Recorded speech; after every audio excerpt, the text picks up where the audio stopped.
Hi, welcome back to the Personality Hacker Podcast. My name is Joel Mark Witt. And I'm Antonia Dodge. So this is a part 2 of an episode we're calling Trigger Warning, because we're hoping we can trigger you, or at least help you think about triggers. I mean, that's not really the intention of this. If you haven't listened to part 1, by the way, you should go back and listen to it, because we laid down some core principles that we'll be using in this episode to apply the idea of getting triggered to personality types. So let me just quickly do a kind of bullet list review of last episode in case this is your first episode you're listening to or watching. We talked a little bit about how we define triggers. First of all, we made a distinction between people that are dealing with like Vietnam level post-traumatic stress disorder or maybe trauma from childhood that was like abusive and severe. We made the comment that those folks should probably seek medical, or not medical, but professional attention, help, therapy to get through things that trigger them around those events. And then we talked about, we're not really speaking to those. If that's you, please go get professional help for that. We're speaking to people more like Will Smith, who got triggered by Chris Rock saying something at the Academy Awards and responded in the moment. That's the level of trigger we're talking about. Right. Like how this concept has now basically been inducted into the collective unconscious. Anytime somebody says or does, but generally says something that evokes an emotional response that for the individual is associated with something from their past. Yeah. And then we talked about the ways people typically deal with triggers. The first is often to avoid it. Usually it's an attitude of avoidance. The second thing that happens is they try to control it by controlling the external world and circumstances to not get triggered. So if I can't avoid it, then I'm going to try to ensure no one triggers me. I'm going to try to control my environment as much as possible. If that doesn't work, often people go to reframing it, making it a bigger deal. Often they will, if you're triggered around something, you might make it a social issue or a cause or something that you take to an abstraction to reframe it so it's a bigger deal than just your personal issue. So that way you can feel like it's like the next level of trying to control the experience. And then finally, if none of that works, often what happens is people just go ahead and own it, identify or over-identify with it, and then tell everybody, look, this is just who I am. I can't get past this. I need the entire world to contort around me because this is just me now. It's an identity level experience. So we talked about that, and then we talked about shifting some of those, alchemizing those from the first of like avoiding to being open to being triggered. I would argue it's great to seek triggers out because they bring up a bunch of stuff we talked about last episode too. It brings up shadow material in our shadow, the shadow of our personality, the shadow of our psychology. A trigger will show us the unconscious parts of ourselves. Yeah. So I think we should be open gratitude toward those. Yeah, and we might not actively seek them out, but we welcome them when they happen. And I mean, one could argue that looking for the things that trigger us and being honest about it is part of, quote unquote, looking for them. And if we are in a space where we're resourced and we feel pretty good otherwise, that might be the best time to seek a trigger, to pay attention to those things. But they're going to happen regardless. Everybody gets triggered. Yeah. So welcoming them as opposed to demonizing them. And then when you welcome them and you're open to them, instead of controlling a situation that triggers you or the emotions that come up, it's learning the skill of being triggered, seeing the shadow material that arises, and then processing those emotions and those feelings and thoughts. Actually going through the process of working with them so that you can heal from them or overcome them. So we talked about one of the best skills you can develop is some type of emotional process, like EPR, emotional process release, maybe tapping, meditation, yoga, something that can help you process your emotions when they surface in your shadow. And therapeutically, like cognitive behavioral therapy or, basically anything that encourages you to pay attention to the sensations in your body, pay attention to how we turn our thoughts into emotions, how we attach to our thoughts and emotions. And, there are so many different tools out there to help a person get through triggers that there's no lack of resources. And what's nice is you can find one that works for you, right? There's a whole host of them. And so it's a matter of being willing to process them and then finding the appropriate tools to get through. As with everything, triggers are a way out is through situation. Yeah. And we talked about how the only person that can overcome the trigger is the person that has it. Like, No one outside of you can do the inner work that needs to be done to overcome some of the shadow material that's surfacing for you. You can rely on people like therapists and external tools to help you through the process, but ultimately, you are the only one that can overcome your own internal challenges. And so we talked about, again, being open, processing, basically instead of reframing, we talked about integrating. And then instead of being identity focused, we talked about disidentifying with them. You're not the sum of your traumas and triggers. You are a complete and whole person that also deals with some of this stuff that surfaces. And I think it's really exciting when triggers come into my life. It doesn't feel good. It feels awful. I hate it. And yet I'm grateful for it because it gives me the opportunity to say, wow, there's another part of my shadow that I didn't know about. There's another part of my unconscious that just became conscious. Yeah, it doesn't feel good to see it, but now I've got such a great opportunity. I have a glimpse into the shadow part of me. Just that alone is much to be grateful for. And I have an opportunity with that information to now do something about it. Whereas it was just in the shadows, maybe controlling me or influencing me from the shadows. Now that it's here in the light, now I can look at it. I can do something with this. So I think it's actually a good thing to be triggered in life, to have things surface from our shadow, and to focus on them, process them, release them, and continue that process going forward. I think it should also be made clear, just to define the term a little bit, because this podcast is going to be talking about applying this concept to yourself and your personality type, or using personality type as an on-ramp to understanding a bunch of what we're talking about right now.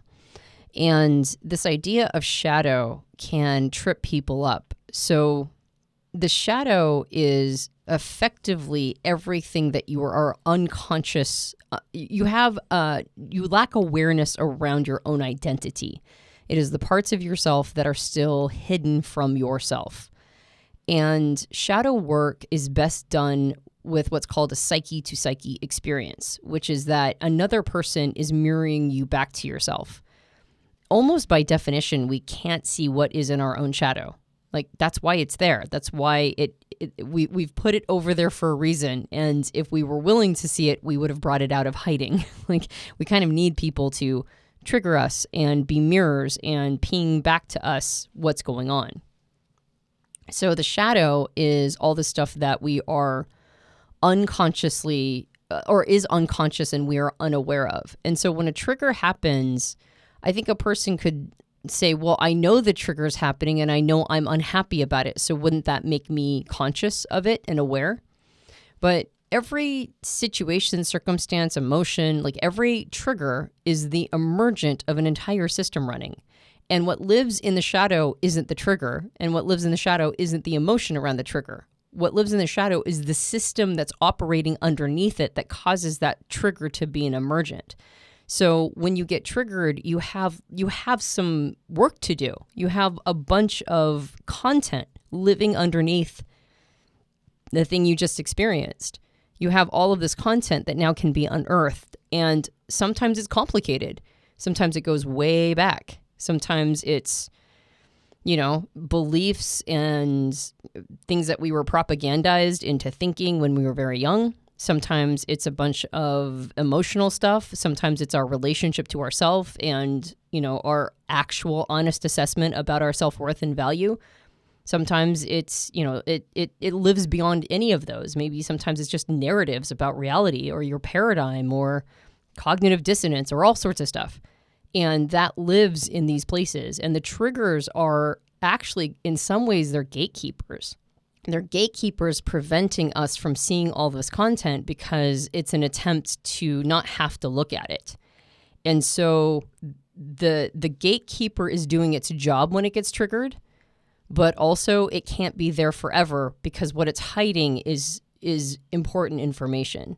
So when we talk about getting triggered and then that gives you access to the shadow, and it's, especially as we talk about this in terms of personality type, it's important to understand what we mean by what's in the shadow. It's not just ickiness, it's content. It's entire systems running of information about ourselves that we're turning our head every time it shows up.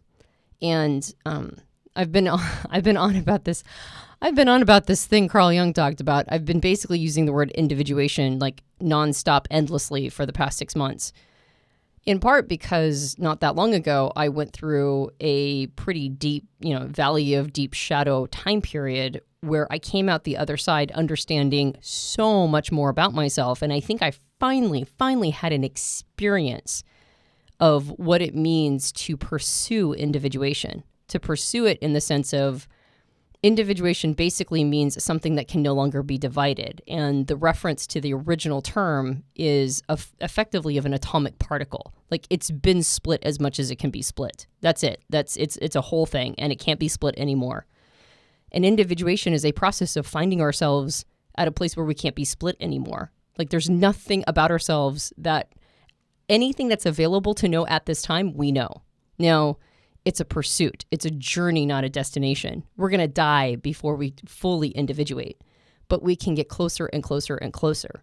And shadow work is the way that we do it. We build bridges between our conscious and our unconscious mind so that messages can pass back and forth. And the stronger those bridges are, the less scared we are of the content we receive from our unconscious and from the shadow. The more we're willing to take that information in, the more individuated we become, like the less of a house divided we are. But when we get triggered and we let those triggers be gatekeepers and slam shut the doors and the passageways and the bridges between our conscious and our unconscious, the more we do that, the more we're a house divided. And so as we talk about this in terms of type, think about this in the using it in the concept of not just not being a pain in people's ass when they say something and you respond emotionally, right? That's usually where the conversation around triggers are. And we even kind of talked about that a little bit in the last podcast. If we're going to do the healing work that we need to do, then we're going to have to be resilient, right? We're going to have to be stronger. But in the course of using it to understand type and how we understand ourselves, this is less about like the services we're doing to humanity or for humanity. This is more about the service we're doing for ourselves. And when we allow ourselves to use triggers as a window or even as an arrow line to content in our shadow, it gets us closer to this place where we know ourselves, which I don't know anybody who doesn't want to know themselves more, especially if you're already into personality type. If you're into personality type, that's why you got into this gig in the first place, right? You wanted to know more about yourself. You want to understand your psychology. And triggers are ways, almost like cairns along the path. They're like arrows leading you to shadow content, stuff that you would not be able to access without them, without the mirror back to yourself. So I wanted to establish that principle before we move on and talk about it in terms of specific types. So when we talk about personality types and we connect triggers to personality, we also connect personality to the shadow Jung talked about. Dr. John Beebe has an 8-function model. So at Personality Hacker, we typically talk about the first 4 functions in someone's personality, technically called a cognitive function stack. We use a metaphor of a car, a 4-passenger car, and we have a driver, co-pilot, 10-year-old, 3-year-old, dominant, auxiliary, tertiary, inferior. That's usually how we talk about type. It's an accessible model. It's a great way to get started. And we can talk about the growth path being grow your co-pilot auxiliary, make sure you're honoring your dominant. We go through all of these aspects of personality. But when we get to the last 4 cognitive functions that aren't in that car model or the first 4 functions of your personality, we're talking about shadow functions. Dr. John Beebe has an 8-function model, which function 5 through 8, he identifies as shadow functions. A couple interesting things, because we've been personally coaching with him and working with him, hiring him to basically teach us everything he knows, because he's not written that many books, and we want to learn as much as we can from the experts and all of the people that have come before, so we get the information correct. He talks about the inferior or 3-year-old function in the car model or in the stack as the access point to the shadow. It's the animus or anima of our personality, but it's also the access to the shadow material. So I thought today what we could do is focus the conversation from a personality type lens toward that 3-year-old or inferior function in the car model. Because Dr. Beebe talks about that as the access to the shadow, this would be a great place to start, because whatever triggers us there is probably a good place for us to recognize. It's probably something that you listening right now would recognize in yourself because it's such a childlike part of you. It's a part that can probably be easily triggered. Yeah. Well, and this idea that it's an access point to the rest of the shadow, it's actually in a lot of Jungian theory, it's the beginning of the shadow. Yeah. Right? A lot of people are actually quite unaware of how they are impacted and affected by that inferior function, that 3-year-old function. And it provides a lot of shadow material. A lot of stuff around that is deeply unconscious, and in part because it's a very uncertain function. We don't know how to treat it. I've noticed that we tend to ignore it, or we obey it, almost as if it's a master over us. And that toggle back and forth between ignoring it and marginalizing it, meaning that we don't fully give it its due for how much it's impacting and affecting us and how much of a part of us it really is. So we do that 80-90% of the time, and then 10 to 20% of the time it is a taskmaster over us, and we believe we have to empirically obey it and the rules that are found in the aspects of life that it represents. Yeah. And so we have a very, it's a real push-pull relationship there. And the reason is because we feel deeply uncertain in this part of us. I mean, imagine a 3-year-old moving through the world. They know how to walk, but they don't know how to do a lot more than physical things. A 3-year-old actually has 1 or 2 modes: deep uncertainty and fear and resistance, retraction, they don't go for things, or overconfidence. Sometimes 3-year-olds will walk out in front of traffic, moving vehicles. They don't have the cognition to say, oh, that's dangerous for me. They overdo one or the other as well. But they do remember when their hand has been slapped away from something. Yeah. Right? They're not allowed to touch the stove, and they know that their hand has been slapped. So that is a rule. So if you go near the stove, they'll freak out because that's the one rule they know. Yeah. And so that uncertainty also leads to oversimplified conclusions. Oversimplified certainty, or like you said, conclusions that we obey empirically because we don't know what rules we can. There's not enough foundation to know what rules can be disobeyed or ignored or neglected. All the rules that have been learned must be empirically obeyed.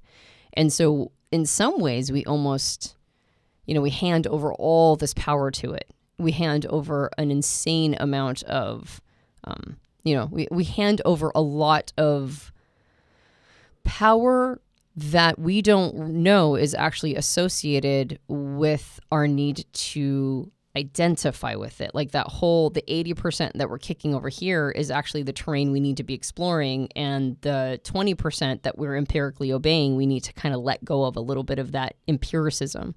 But it's really hard to get that right, and that's why it's the beginning of the shadow. Yeah. Because so much about our relationship to it is so deeply unconscious. Do you want to dive into this? How do you want to organize? You want to do this by the firm model? Yeah. It's probably the best way. So we just start with the freedom fixation. So sure. 4 personality types that typically are obsessed with freedom, they have a fixation on freedom, are the EP types. Right. And if you're wondering what the firm model is, we've done entire podcasts on it. It's just a way of organizing the 16 types into 4 different categories: freedom, invulnerability, rightness, and management. Freedom are the 4 EP types. So ENTPs, ENFPs, ESTPs, and ESFPs. I stands for invulnerability, which are the 4 IJ types. So that'd be ISTJs, ISFJs, INTJs, and INFJs. And then R stands for rightness, which are the 4 IP types: INTPs, INFPs, ISTPs, and ISFPs. And then finally, there's the managers, like the management type, which are the EJs. So that would be ESTJs, ESFJs, ENTJs, and ENFJs.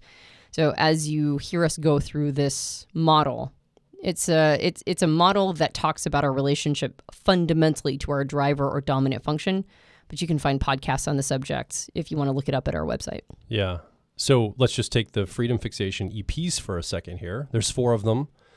Now, they all have, 2 of them have the same inferior or 3-year-old function, and the other two have the same inferior or 3-year-old function. So the ENPs, like yourself and myself, Antonia, you're an ENTP preferences, I have ENFP preferences. That means both of our dominant or driver cognitive functions in our personality, we have the same, is going to be extroverted intuition, exploration, but that means that our 3-year-old or inferior is also going to be the same for both of us. Introverted sensing or memory, we've nicknamed it. And introverted sensing memory, when it's done well, is all about precedent, about what's come before, about verifiable, reliable, expert information, about standardization, about history and procedure and a through line over time. So it's very timeline focused. And I would say that a lot of times it's represented in totems of life. Like we usually use physical totems to represent memories and other things that impact us as people. Yeah, it's an understanding of who we are based on where we've come from in a lot of ways. And I would say that ENP types get triggered by this part of themselves all the time. And that's really good information. If you get triggered by something in your 3-year-old of introverted sensing or inferior of memory, this is usually a signal that you need to be paying more attention to this part of who you are and working on integrating it. Now, integrating it is giving something space to exist. It's giving yourself an ability to appreciate the influence this function has over you and to have a little bit more discretion over whether or not you're totally ignoring it and acting like it's not you, or whether or not you're empirically obeying the very few messages you've picked up about it, right? The aspects of it that you've decided are important to you. And so anytime you get triggered in this part of yourself as an ENP, it usually is a simple, go pay attention to this part of who you are. Now, each of these functions, each of the 8 functions actually do a lot of things, right? They cover a lot of territory in life. And so this can be anything from your relationship to objects from the past, right? And what they actually truly mean to you, all the way up to your personal history and how you are impacted by your personal history and whether or not you're denying its influence over you. It could do with your relationship to institutions and infrastructure, like the things that have already been established, and whether or not you're, an anarchist damn the man style and you just want to push that away, or you're a person who's maybe like overly reliant on institutions. And it can also have to do with basically the continuity of your life and whether or not you feel like there is a through line to your life, or whether or not you feel like you're just kind of jumping around like a wildfire and have no sense of responsibility or rootedness. I have a quick story example of this. Every time I go home for the holidays to my family's house and my parents have made a change, like they may have repainted my childhood bedroom or they make an adjustment to the house, I find a triggering emotional moment in these. I'm like, like you're ruining something I remember from my childhood. You're taking away totems that I remember, and I can have this emotional trigger moment for me of emotions I have to process around that, which is crazy. Right now, I've been through this enough that I think I've got the mechanisms in place. I'm talking a little bit more of an older version of myself that was more traumatized or triggered around this.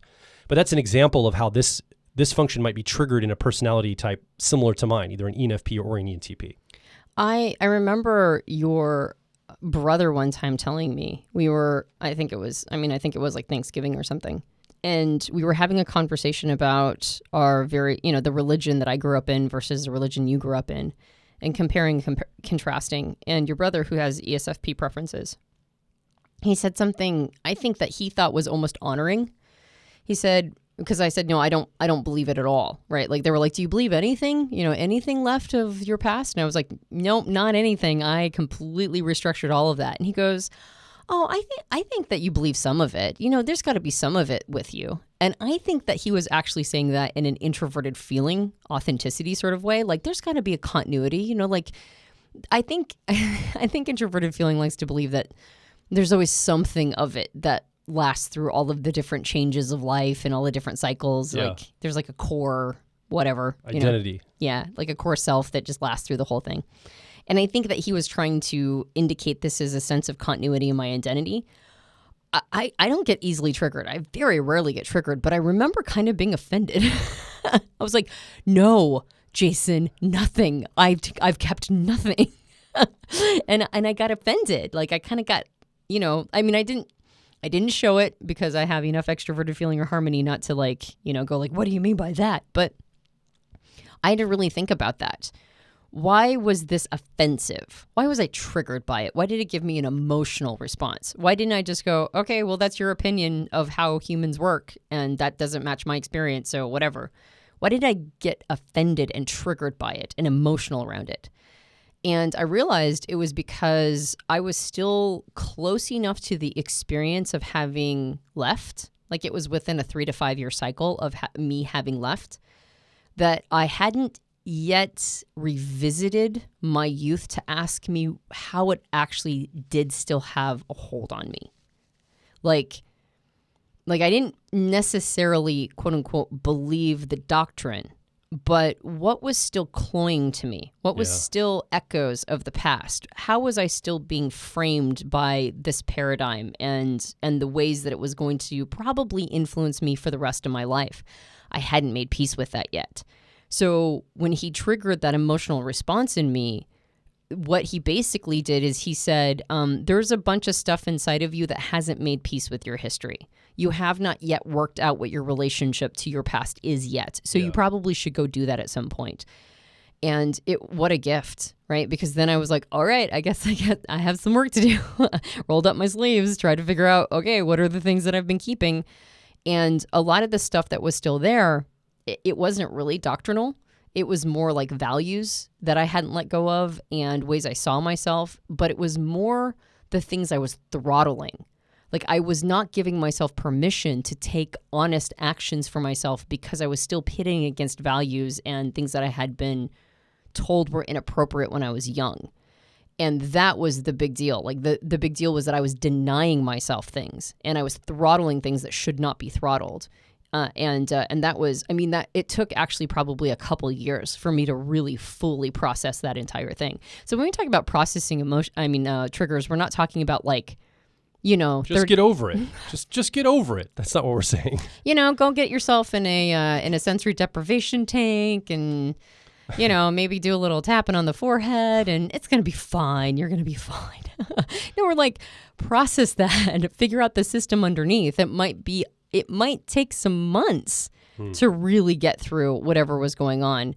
And also that was all available for me. Aspects of who I am, all this content around who I am as a human being was all just waiting for me to look at it. Parts of me that were raring to go and have experiences I was denying myself having because they would be somehow inappropriate, even though they had nothing to do with appropriateness and hadn't since I was a kid. But they were all waiting for me, kind of hitting at the gate, going like, let's go. Yeah. So those are the kinds of triggers we're talking about. We're talking about like moments when somebody says something that just hits you or an awareness hits you of how much content is waiting for you to look at. Yeah. Let's get a faster pace so we can get through all of these. Okay. That was an example and bring that example to your life and to your type. Exactly. And I'm glad we started with us because we got to give 2 personal examples to kind of illustrate what we're talking about. Let's look at the other 2 EP types, the ESFP, the ESTP. Now, these 2 types share a 3-year-old inferior function of introverted intuition is the technical name. We've nicknamed it perspectives. When it's done well from a personality type that uses this as a strength, it's about shifting into other people's perspectives. It's about creating meaning, understanding the implications of things, long-range thinking and timelines, looking into the future, with prediction to say this is probably what will happen down the road. And so often ESPs, ESTPs, and ESFPs report that, and if they have to think about the future or anything that's future-oriented or the meaning or implication of something, sometimes that can create lots of anxiety for them. So I think for these 2 types, often triggers can come from things like that, like meaning, future pacing, the future plans one might have. This can probably be very much something would surface the shadow material. It's also about symbology. There's a lot of elements here that help us sort of understand. Well, I think in order to get a lot of that unconscious information, we talked about a bridge between the conscious and the unconscious. Sometimes that stuff comes in like dreams and symbols. And so access to the darker parts of who we are, access to, and darker as in the shadow, not necessarily like the dark parts of the heart, right? Not bad motivation, but like difficult thoughts. Exactly. Difficult things to make peace with. It can be for an ESP triggering to have somebody, question anything about them, trying to get inside their mind, trying to understand their psychology.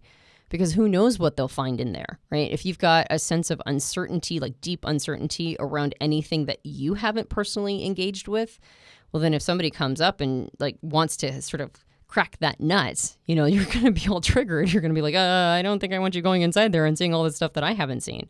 So in some ways, that 3-year-old or inferior function is like maybe the most pure expression of the gateway to the shadow when it's introverted intuition or perspectives, because it is a function all about symbology and dreams and interpretations and understanding one's own mind form patterns and access to the deep unconscious, and then access to how that relates to the rest of symbology and the rest of the collective unconscious.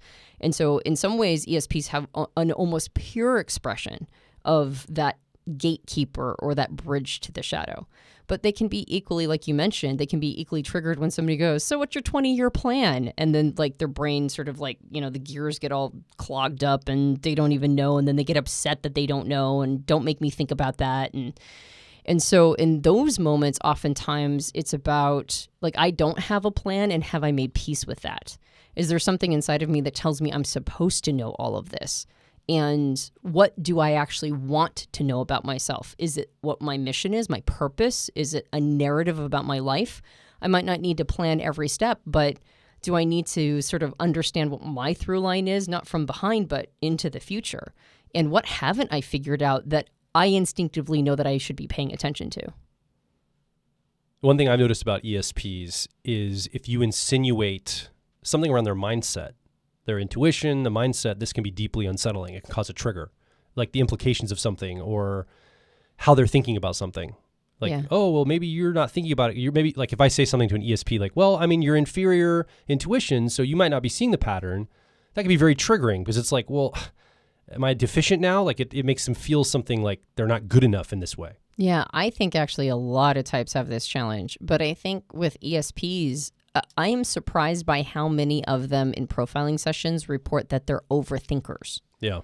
And so if you imply that an ESP has not put enough thought into something and that they're going to face terrible consequences because of it, that might be also triggering because they're trying to pull themselves out of being overthinkers. Yeah. They're trying to pull themselves out of being trapped by that 3-year-old function. Yeah. All right, let's go to the IJs. So freedom, I in firm stands for invulnerability. All the IJs, these are INFJs, INTJs, ISTJs, and ISFJs. Let's start with the intuitive folks. The INFJs and the INTJs are both going to share a dominant driver cognitive function of that, what we just talked about, the ESPs, introverted intuition perspectives.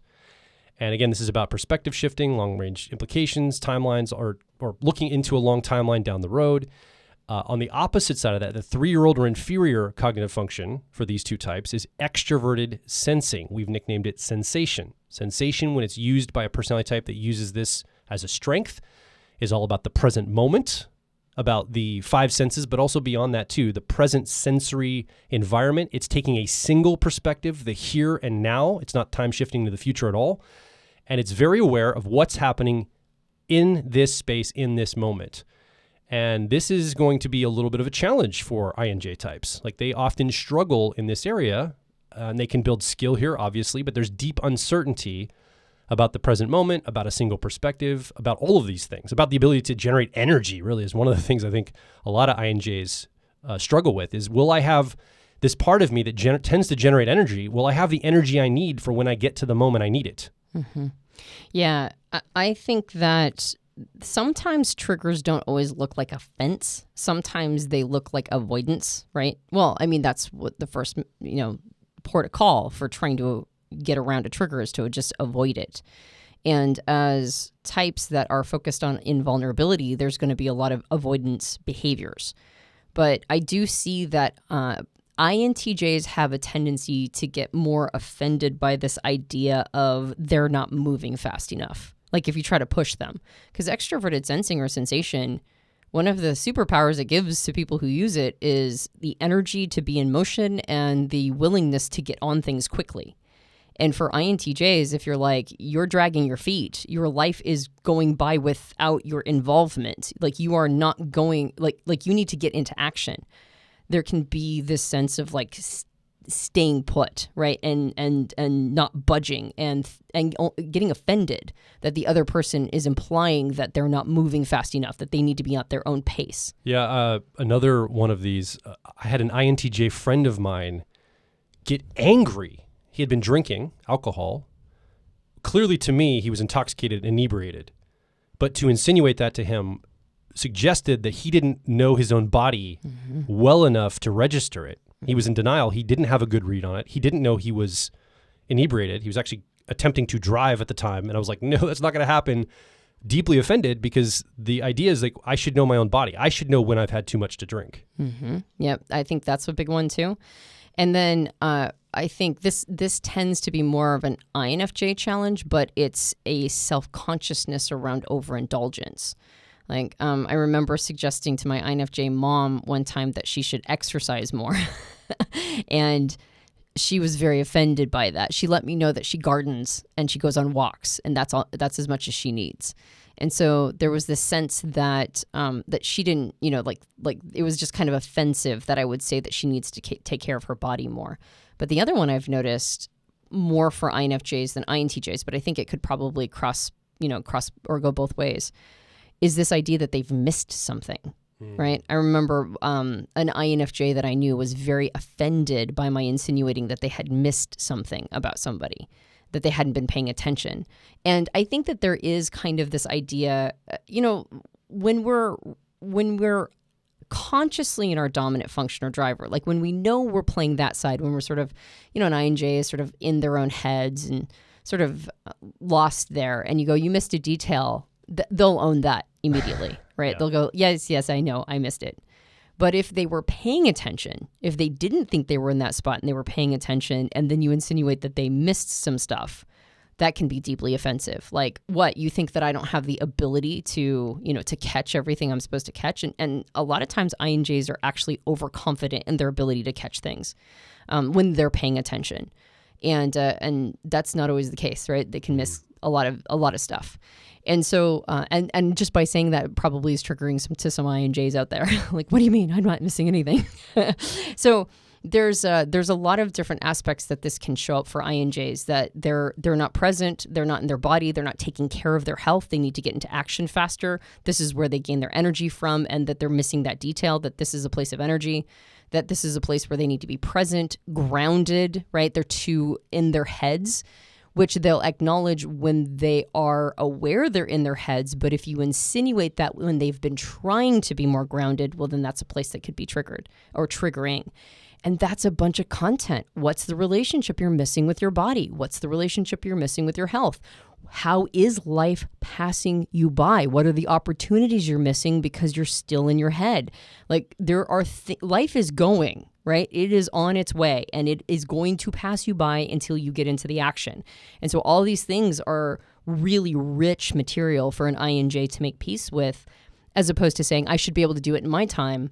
Well, a lot of times triggers are there because you're trying to convince yourself first. So where are you lying to yourself? Where do you have dissonance? What is, what's your relationship to your body? Are you truly healthy?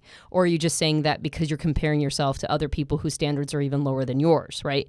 Like, really, what is the truth for you as an individual without all of the retconning and without all of the mental gymnastics? Also, just want to highlight what we talked about again in the last episode, and we just quickly went over this episode, the idea of avoid, control, reframe, or own and amplify. Each of these types are probably going to tend to one of these. Like you mentioned, Antonia, INJs might be more avoidant, or all IJs might be more avoidant as a strategy. Whereas like when we talk about EJs, it's probably more about control. We're going to typically use what we're strong in order to deal with this. And when I say that, I mean INJs are very strong in reframing things, seeing a different perspective. So I think the example of your mom was she was actually using her dominant driver function to reframe exercise and all of this to be gardening and taking a walk. and that can be exercise. That's not what I'm saying. It's just she was reframing what you were saying, which was more intense exercise, maybe strength training and resistance or endurance training. She was perspective shifting to say, well, I am doing those things through these activities over here. So also be watching for how we tend to latch onto one of these strategies more than the others, most likely, also based on our cognition. Let's talk about the ISTJs and ISFJs in the IJ framework. So ISTJs and ISFJs both share a dominant driver function of introverted sensing. We've nicknamed it memory. It's all about, again, past experience, precedent, what's come before, standardization. And they both share an inferior or 3-year-old cognitive function of extroverted intuition. We've nicknamed it exploration. This is the function Antonia and I use. It's all about external patterns in the real world. It's about putting two seemingly disparate things together and finding the connection point. People that have this as a strength can do it even when there is absolutely no connection point. We can somehow find a connection point between disparate things. That tends to be what we do with our pattern recognition. We find possibilities, what-if scenarios. We like to open up ideas, throw spaghetti against the wall, brainstorming sessions. This is when it's done as a strength. Now, when it's an inferior or 3-year-old, all of those same capacities lie there, but the skill might be less developed, and certainly there is uncertainty here in this place for ISJs. Well, and it used to be in the past that ISJs were not as encouraged to be in this space. Like even probably I would say 20 or 30 years ago. There was a lot of technologies coming down the pike quickly, but not like it has been the last 30 years. Not since the invention of the internet in the last 40 years. So, or accessible internet. And so I think that this is almost like new territory for ISJs, at least in our culture in some ways. Now they have to keep up. Now ISJs have to keep up like crazy with a bunch of technologies that are changing things so fast. But I think what can happen, and the one place that I've seen this the most that is triggering to like ISJs, particularly in a work context, is I've heard multiple times ISJs complain that when they bring up new ideas, nobody's listening to them, right? Like they have this new idea for how something could work. They bring it forward to their boss or in a meeting and just nobody listens, right? And that can be really triggering. It can be very upsetting. Like they thought about this, like they brought this new idea forth. And sometimes, and it really is shadow work, sometimes they'll explain it away by other, socio-political ways, right? It's their demographic. I remember an ISTJ woman complaining that her boss never listened to her and assumed it was because he was sexist. But come to find out, he was basically hiring and promoting a bunch of women that weren't her. And so I said, well, how do you reconcile those two ideas? Is it actually misogyny? Is it actually sexism? Or is it something else? And she's like, well, I can't think I can't think of what else it would be. And I asked her how much that she had put into speaking persuasively and marketing herself, how much she had put into communicating in a way that was assertive, right? That made him pay attention. Because one of the things that extroverted intuition or exploration can do is it markets itself. It has a good idea, or it has an idea, whether or not it's good, right? They're all good ideas, Antonia. All 4,000 of them that I thought about in the last 3 minutes. So you've got all these ideas, and one of the things that an ENP in particular has to learn to do throughout their life, and INPs if they're really developed, is that they sell their idea. They don't just come up with it, but they market it, they persuade, they get people excited around it. They use it as an organizing principle and galvanize people around it.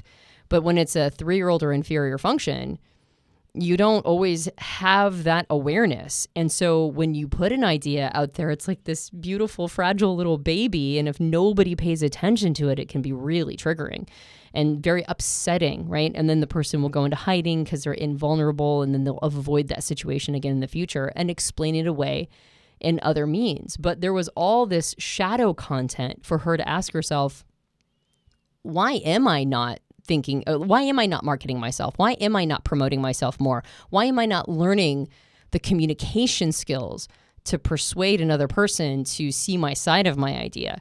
And that was the integration work that needed to be done. I think another good example of something that can trigger ISJs, ISTJs, and ISFJs is a challenge or possibility thinking around a deeply held belief system or value structure. So for example, someone that might present new information, new pattern or new connection about, let's say, something about evolution that would now show a religious belief to possibly not be true, could be deeply triggering for an ISJ, because this is something that they have believed, and now you're introducing new information that might contradict a deeply held belief. And I think that could trigger a lot of emotional stuff from the shadow. I know almost every ISJ that I know that has changed paradigms because they had new information come to them that they couldn't unsee has had to do so with some great anger. Like it was very unsettling to them that they had to make these big changes. And it was done with a lot of frustration and anger. And usually the reasons satisfy their judging function, their co-pilot of extroverted feeling, harmony, or extroverted thinking effectiveness. But that already deep uncertainty about changes and disruptions and things that are going to mess up their lives and break up the continuity and the familiarity of what they know, that's maddening. And I think that can be, I think you're right. There can be a lot of trigger around that. And I think there's also almost like a way where you wouldn't think this is a trigger, but if there's a lot of sense of hope, if they're really attached, if an ISJ is really attached to a sense of hope with their 3-year-old or inferior function, and you try to take that hope away from them, if you try to say, like, it's just not going to work out this time, that can be massively triggering. And again, there's a bunch of content under there. Like, what are they pinning their hopes on that they're not actually setting up their life to accomplish? What are they hoping will just happen somehow? And there's usually a lot of information in there around, things that they need to be doing and manifesting themselves with their actions. Just like the person who was like, why didn't they listen to my idea? And it's like, well, because you need to be more persuasive, right? You've got work to do. And almost always these triggers are pointing to, inner work, inner growth, skills we have to build, cognitive dissonance that we have to reconcile somehow. There's usually content underneath there that needs to be addressed. So let's move over to the IPs next. INFP, INTP, ISTP, and ISFP. I think I got all 4 of them, right? All these letters are flying around. Sometimes I get confused. Let's talk about the ISTP and the INTP first, because they share the same driver dominant function and the same 3-year-old inferior function. So we talk about ITPs. They both share the driver cognitive function, the dominant cognitive function of introverted thinking is the technical name. We've nicknamed it accuracy. It's about internal logical consistency. It's about what makes sense to the individual, what makes sense. It's about atomizing information down to its component parts and working with the information as it is, not in a narrative fashion, not in the story of that information, but what is the truth of the information I'm working with. In the backseat, at the 3-year-old or inferior level, both of these types share a cognitive function technically called extroverted feeling. We've nicknamed it harmony. That's its goal, to create harmony in the world. If you use this as a strength in your personality, you're going to be focused on things like social interaction, human dynamics, relationships, how people are feeling, the needs of the people around you and maybe the world at large, boundaries, all these, mannerisms, manners, all the different things that people do going through the world and how kind they are, nice to each other. These are things that this function is focused on when it's being used as a strength. And it's still somewhat focused on all these things, even at a 3-year-old or inferior place in a personality. Again, it's just that uncertainty comes in. Doesn't really know what to do with it. Maybe there's some black and white thinking here. Maybe it's a little overdone or underdone, but definitely uncertain. Yeah, in some ways, it's almost easier to see how we get triggered by our judging functions. The judging functions being the feeling and the thinking functions. Our sensing and intuition functions are a little harder to put our finger on. More nuanced. Yeah, a little bit. Because they tend to not pack as much a punch as our judging functions does when we're like, that should or should not be that way.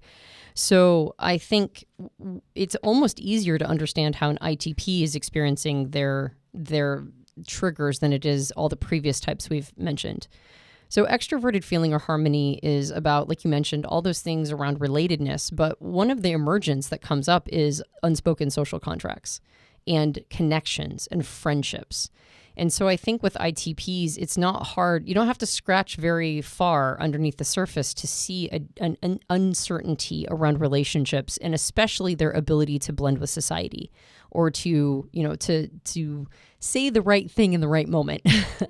But a lot of ITPs have just gone, well, that's stupid. I don't care about that anyway. And then they outsource it to other people. But the real sensitivity, I think, and the trigger comes around a lot of times two major things.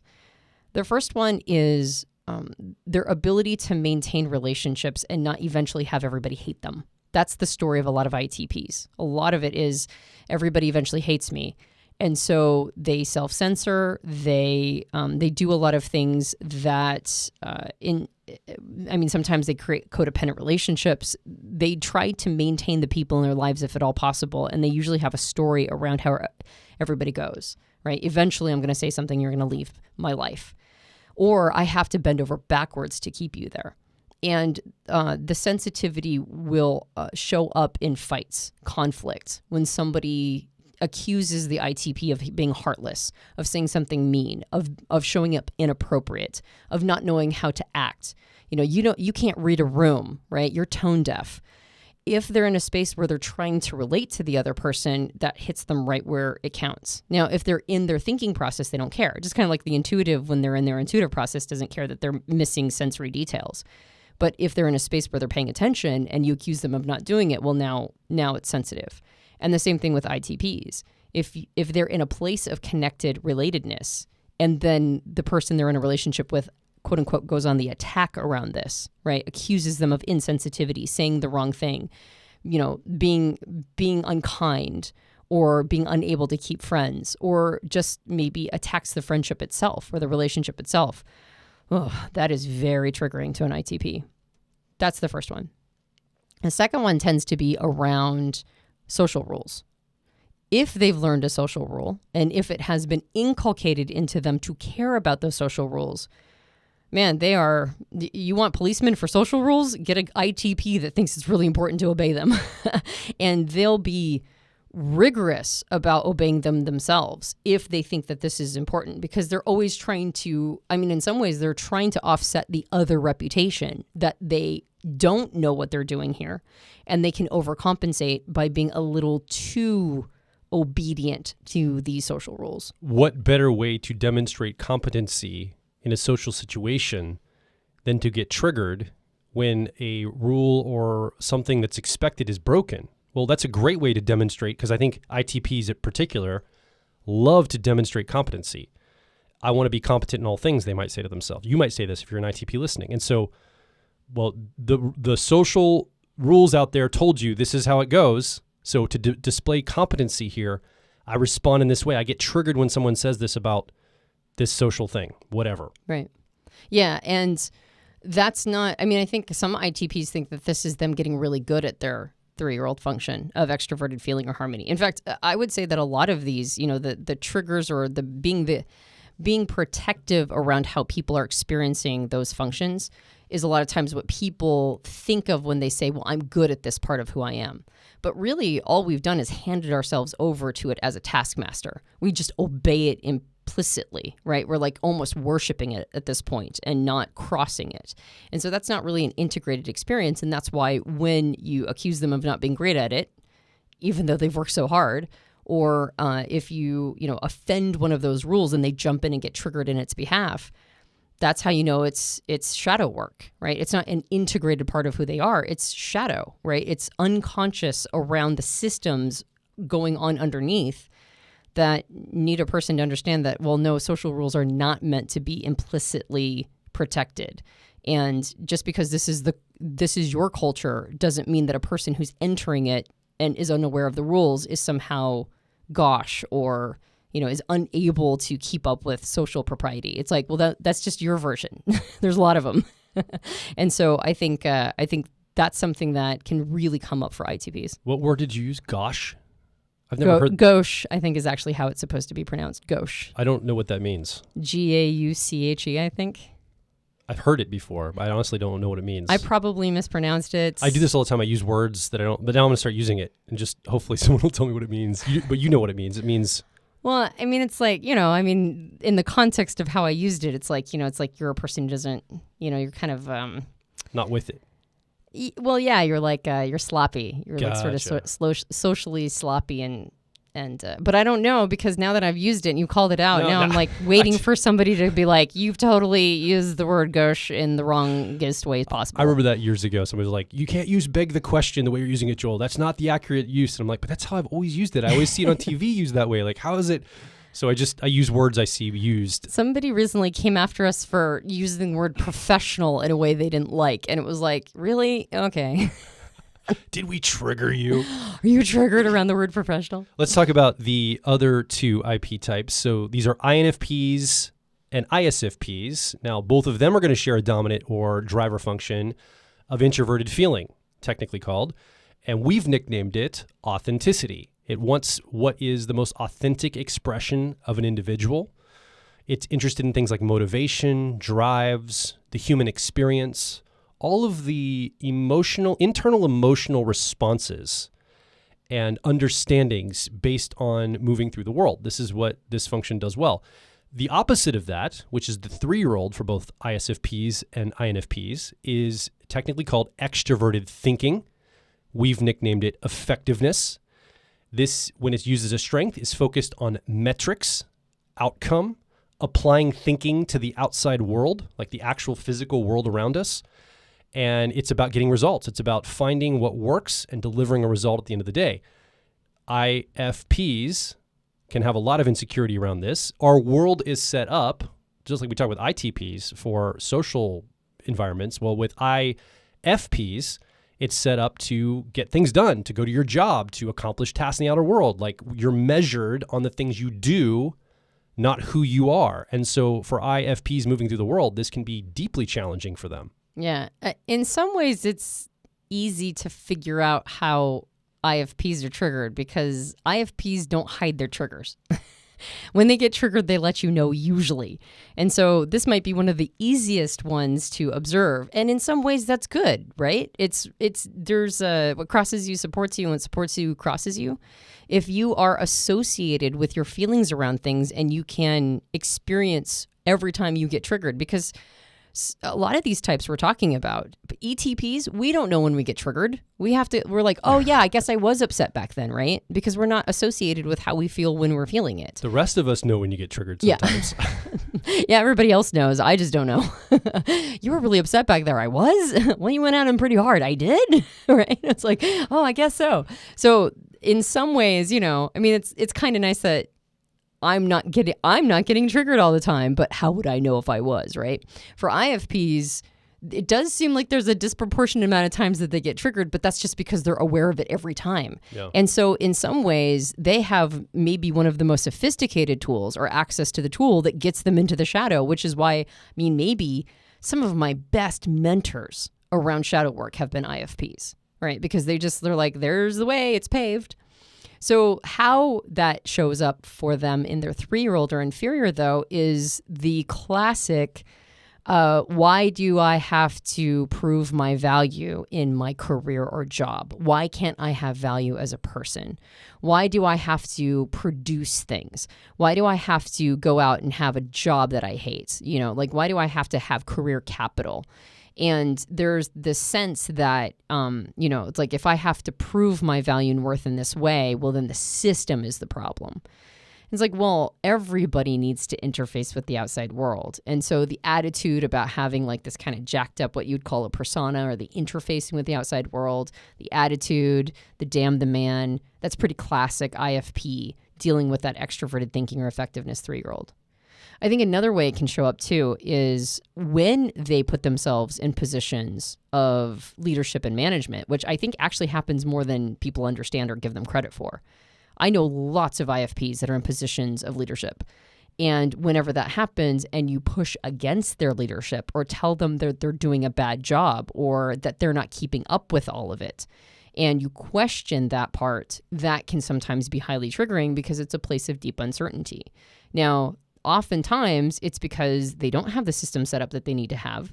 They're relying on their driver function of introverted feeling or authenticity to inspire, to be a model for what they want other people to see, to understand the people who are working with them and give them one-on-one attention. They're leaning hard on those parts of their personality. And so when you say, but you don't have, like the system set up, like this department is a mess.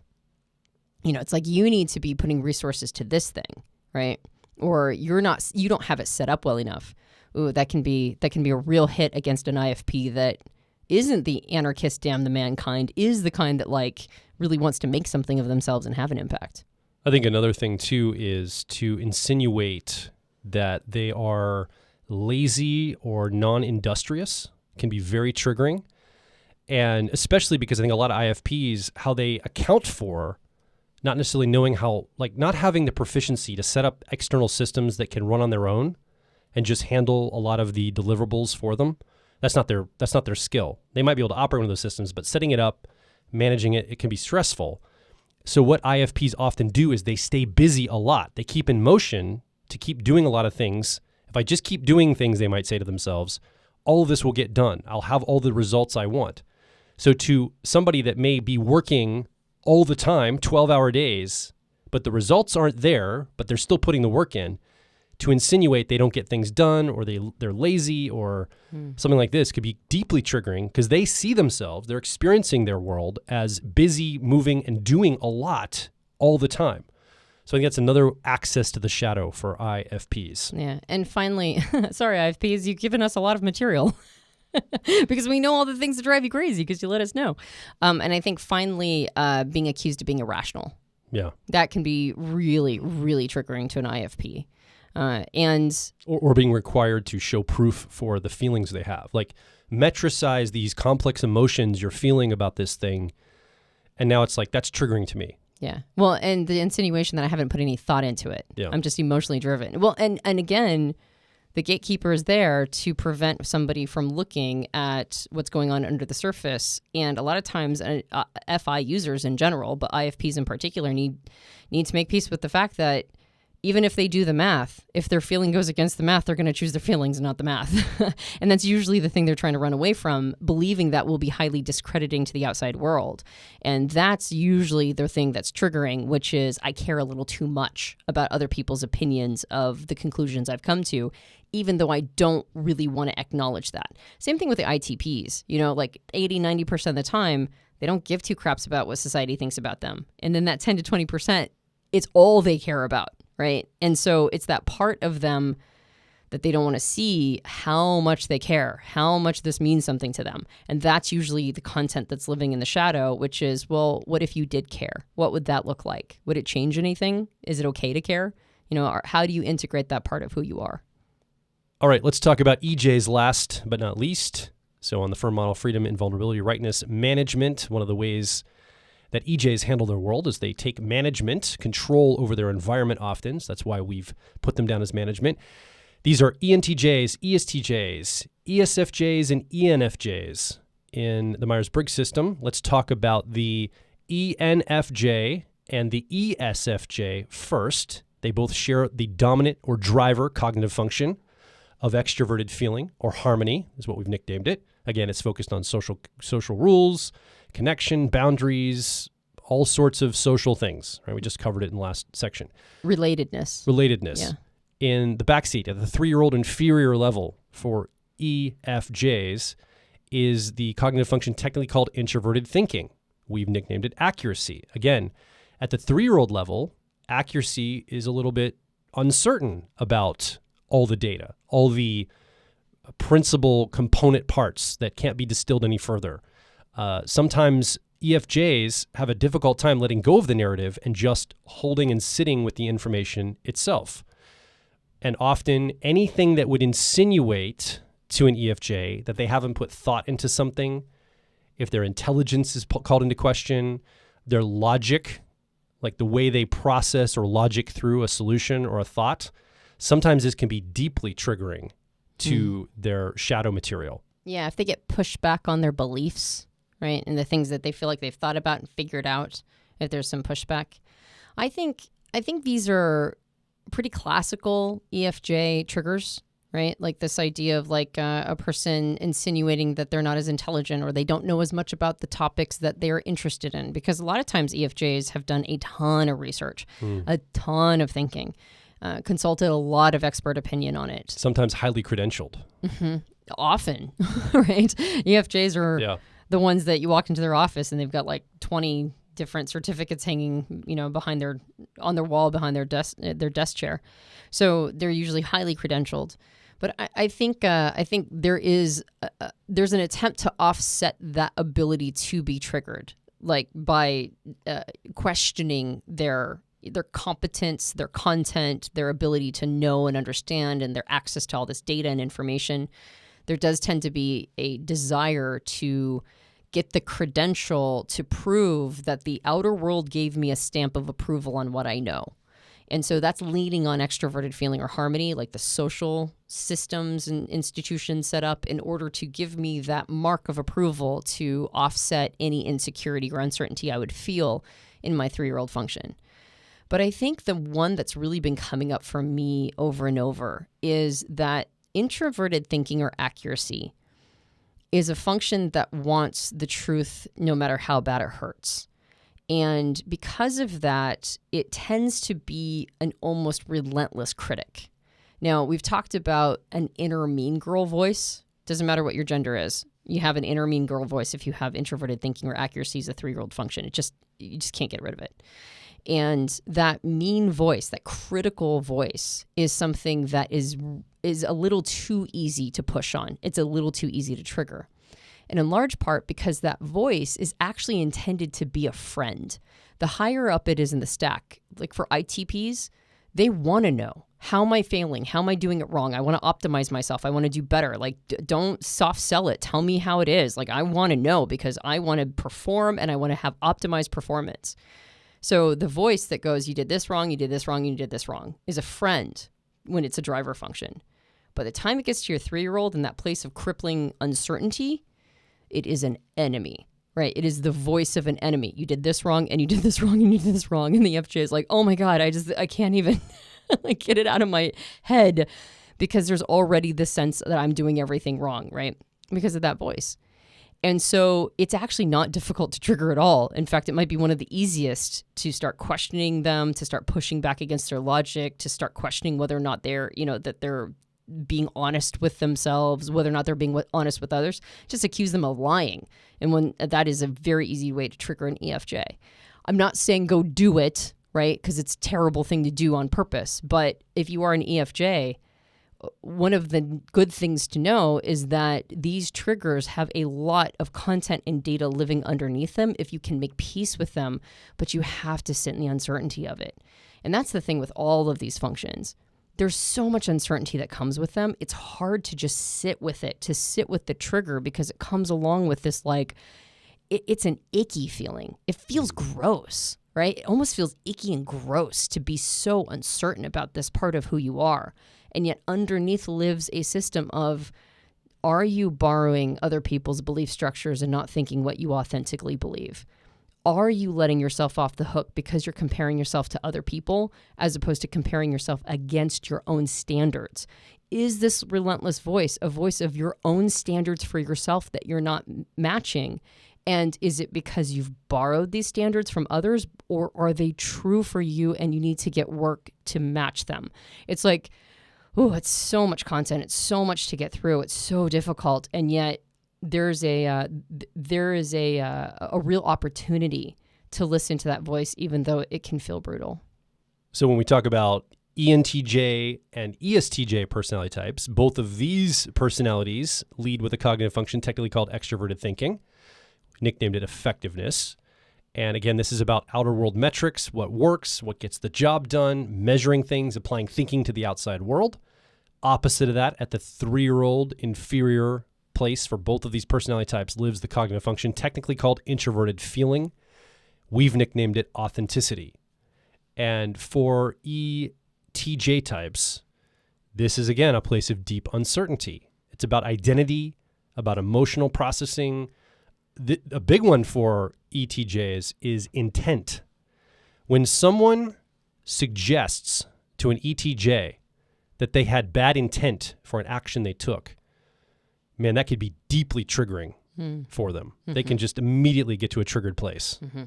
Yeah. Questioning intent is a big one, I think. And, unlike the IFPs that'll let you know when you trigger them, ETJs tend to hold their cards close to the vest.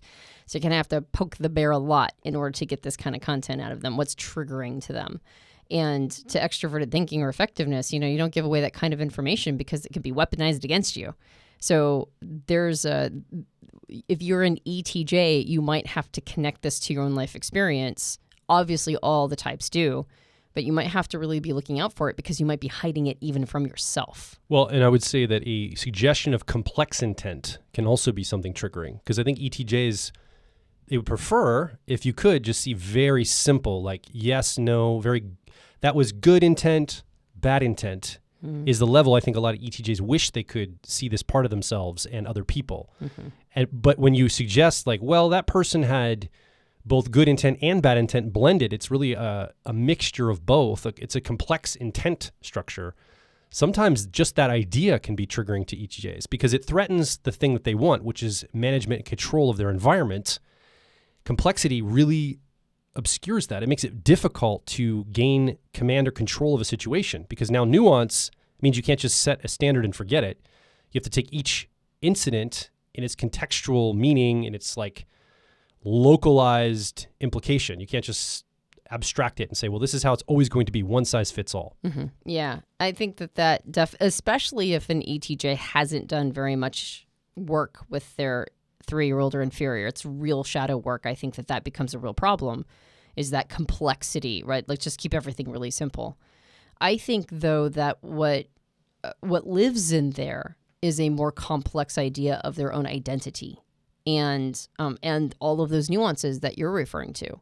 And so I think another thing that can be highly triggering is anytime you put their identity in a tailspin, anytime you question their identity, you get them to question their own identity. If they're in a place where you are insinuating that they actually don't know themselves very well, and you've poked something or kind of hit a button that made them question whether or not they like maybe a personality type, or maybe a relationship in their lives, or maybe their relationship to, not necessarily a paradigm, but who they are inside of that. Maybe they have what's called role person merger, which is their identity is completely wrapped up in this role in society they're filling, and you take that away from them or get them to question whether or not they know who they are outside of those roles.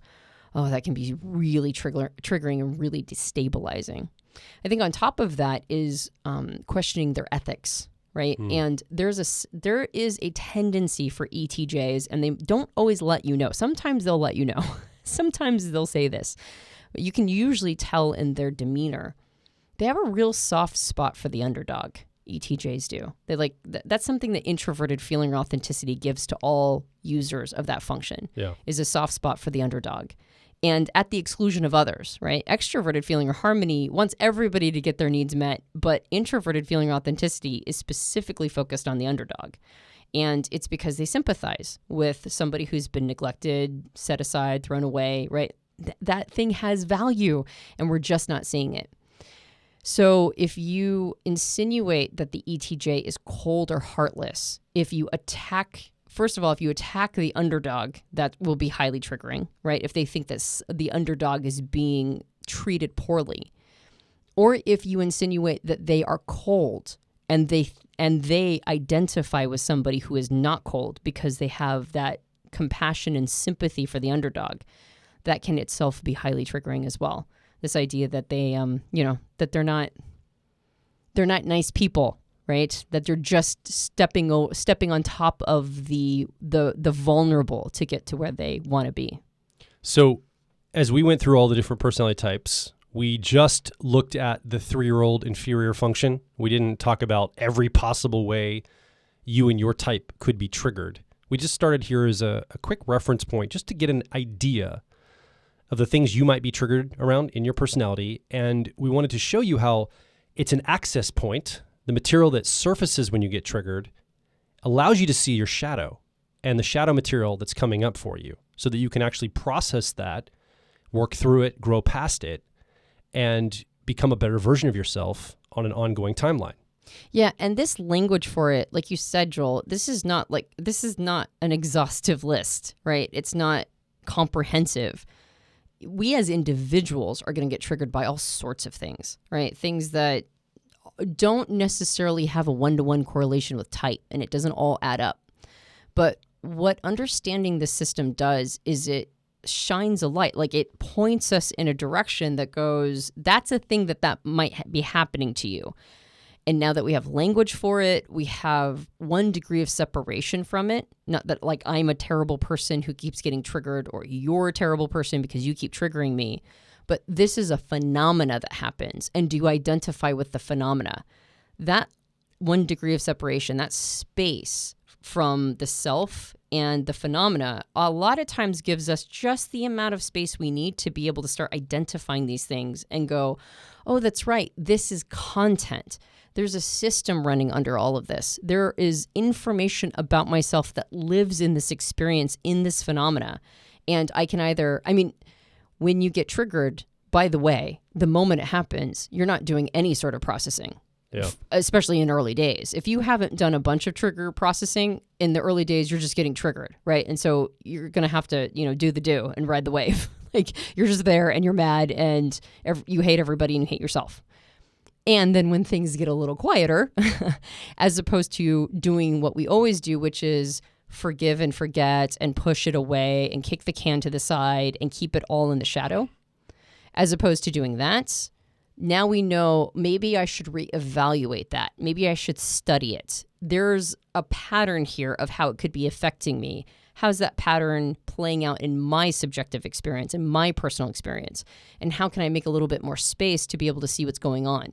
What's the inner work I need to be doing to really understand myself here?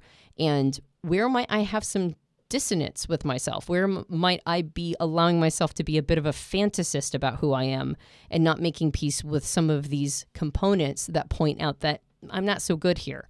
I need to own that I'm not great at this. I need to own the dissonance inside of myself.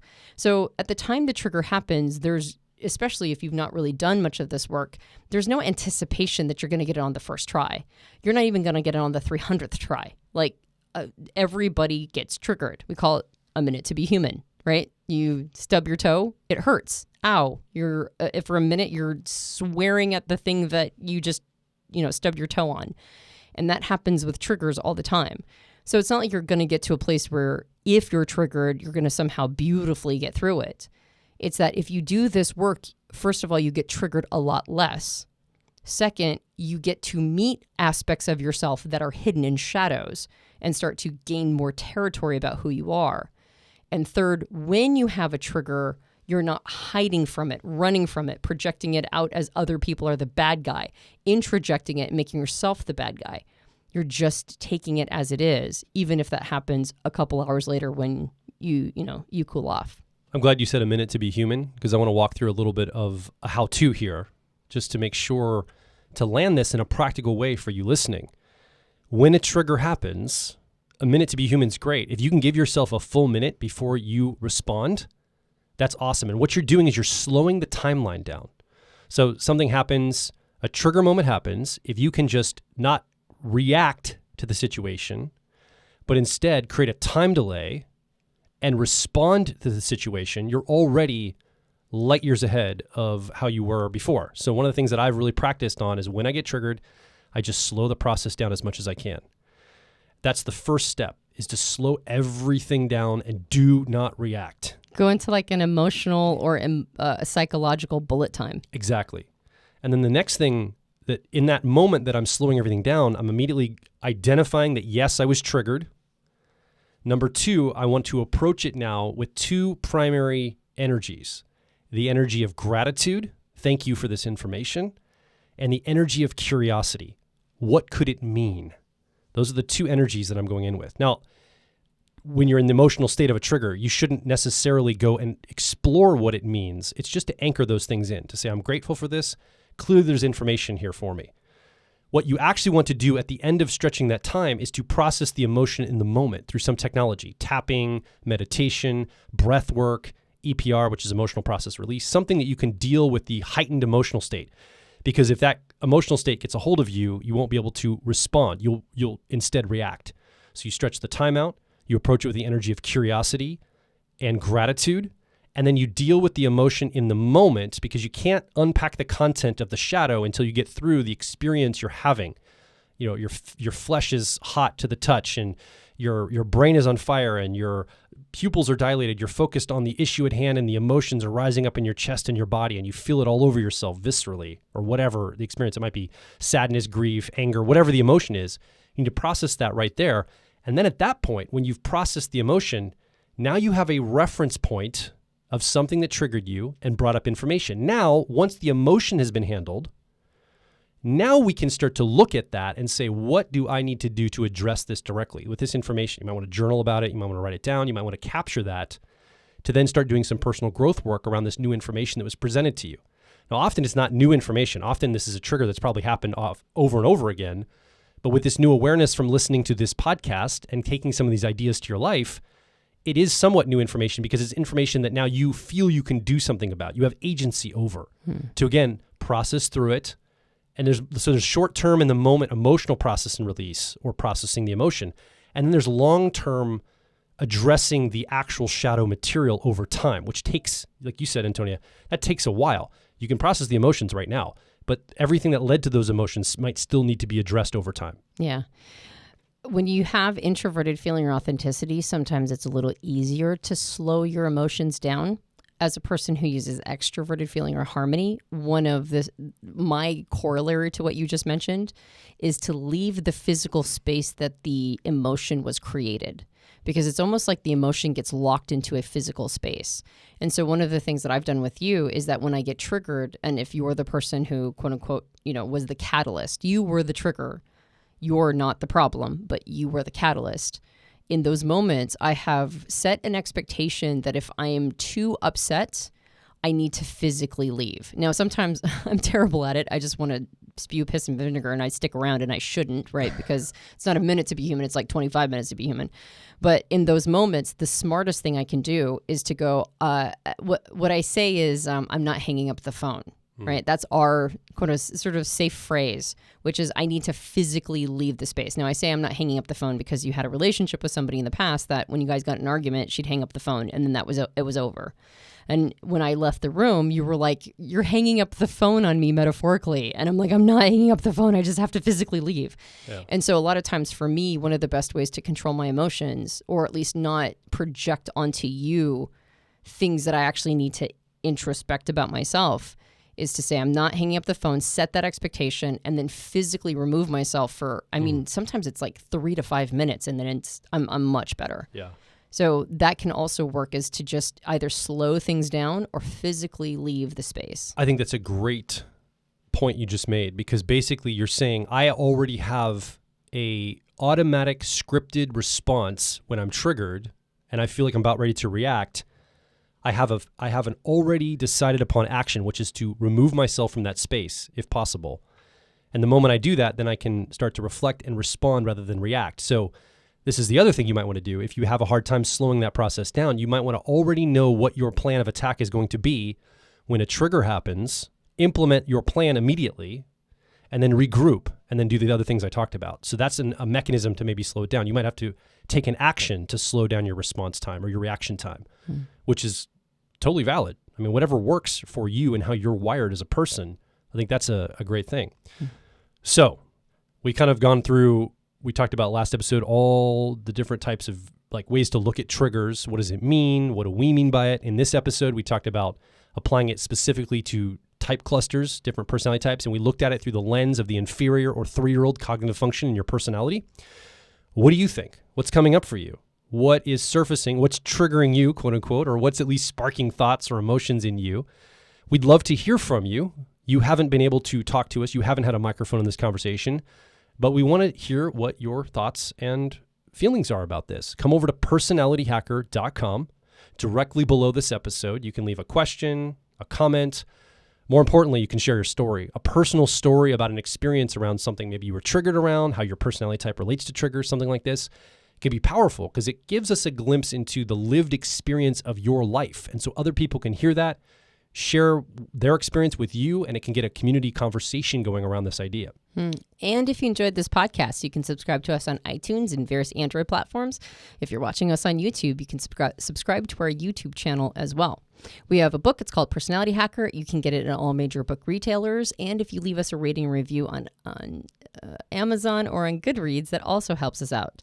If you leave a review for us on iTunes for our podcast, that would be amazing. And if you want to leave a comment on the YouTube channel, that would be amazing as well. We have a host of programs that are personal growth oriented through the lens of personality type. In fact, we have a program that we're very excited about called the Life Path program, or Personality Life Path. So go check out that program as well as the individual personality owner's manuals and see which one of those programs is right for you. My name is Joel Mark-Witt. And I'm Antonia Dodge. And we'll talk with you on the next Personality Hacker podcast.